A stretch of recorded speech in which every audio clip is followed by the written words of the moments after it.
Welcome to the Learning Pines YouTube. We hope this video helps. You start by securing multiple dart traps and a simple wiring kit so you can iterate quickly. Place each trap 1 to 3 blocks above the ground, aimed along the enemy path. This maximizes hits. Then run wire from each trap back to the nearest trigger point, a pressure plate, switch, or timer, because reliable activation beats fancy placement. Once done, leave a small gap to test firing safely. You want to see direction and range before adding ammo or additional mechanisms. Now you optimize the wiring.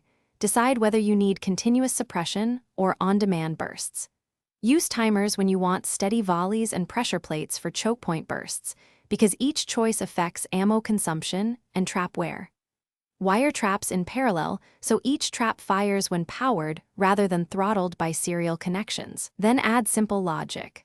A switch to disable during friendly passages, or N and gate to require both a pressure pad and a timer for boss-only modes, making sure to test each state.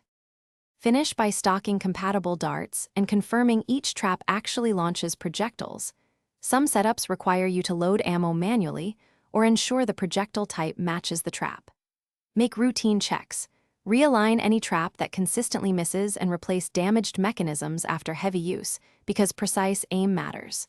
If traps stop firing, inspect wiring continuity, confirm the trigger provides power, and remove any blocks obstructing the muzzle. One quick troubleshooting tip. Toggle the trigger switch to observe activation pulses and isolate the fault in seconds. Thanks for watching. Consider subscribing if we helped you.